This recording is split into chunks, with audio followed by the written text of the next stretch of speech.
Well, November has also become known as Movember to raise awareness about men's health. And joining us this evening, Dr. Matt Johnson, urologist at Aurora St. Luke's Medical Center. Thanks a lot for coming in. Thank you, Oh, Doctor. it's my pleasure. Thanks for having me. So what are some of the leading issues for men to be concerned about?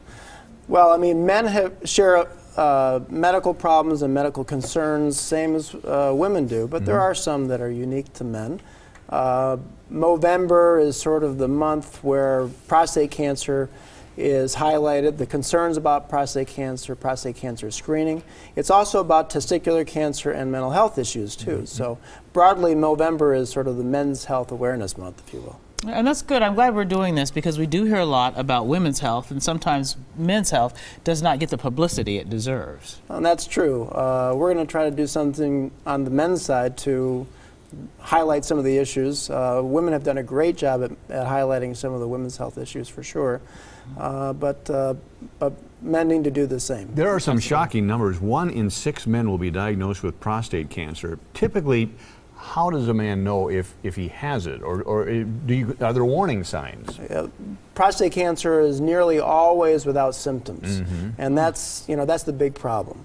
There are screening recommendations now. There are screening recommendations by the American Medical Association, from the American Urologic Association, and they vary a little bit.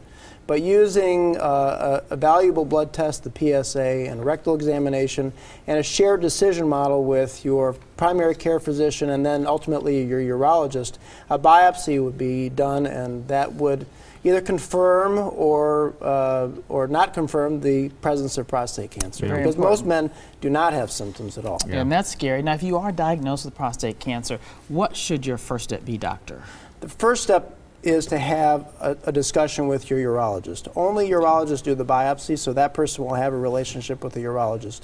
And then the next step would be to start to work through or navigate all the decisions or the potential options that you have to choose from. And that may take a second opinion or to find somebody who specializes in prostate cancer. Early detection, I suspect, is important.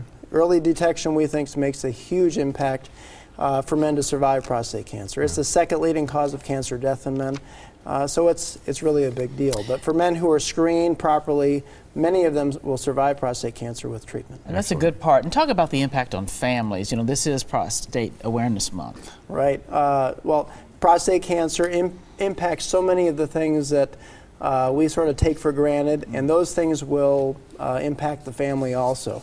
75% of men have their first appointment with their doctor because their wife or their significant other makes that appointment.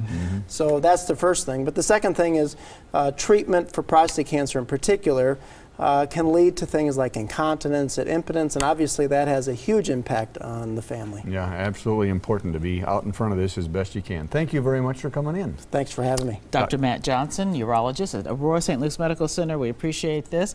And this is an important month, so if you think you might have to see a doctor, don't forget, don't wait.